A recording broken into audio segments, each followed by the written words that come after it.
अमित शहांच्या रायगड दौऱ्यामुळे पुन्हा एकदा पालकमंत्री पदाची चर्चा। शिवसेना आणि राष्ट्रवादीतील वादामुळे रायगडचं पालकमंत्रीपद हे स्थगित करण्यात आलेलं आहे। शहा आज तटकरेंच्या घरी स्नेहभोजनासाठी जाणार असल्यानं चर्चांना उधाणणार आहे। शहांच्या दौऱ्यात पालकमंत्री पदाचा तिढा सुटणार का याकडे राजकीय वर्तुळाचं लक्ष आहे।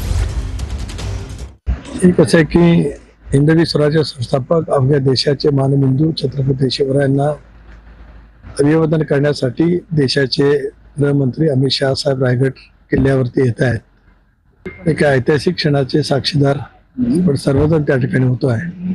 अशा वेळेला मुंबईला परत असताना माझ्या गीताबाग या निवासस्थानी त्यांनी स्नेहभोजन करावं अशी मी त्यांना विनंती केली होती। त्याने ती विनंती मान्य केली।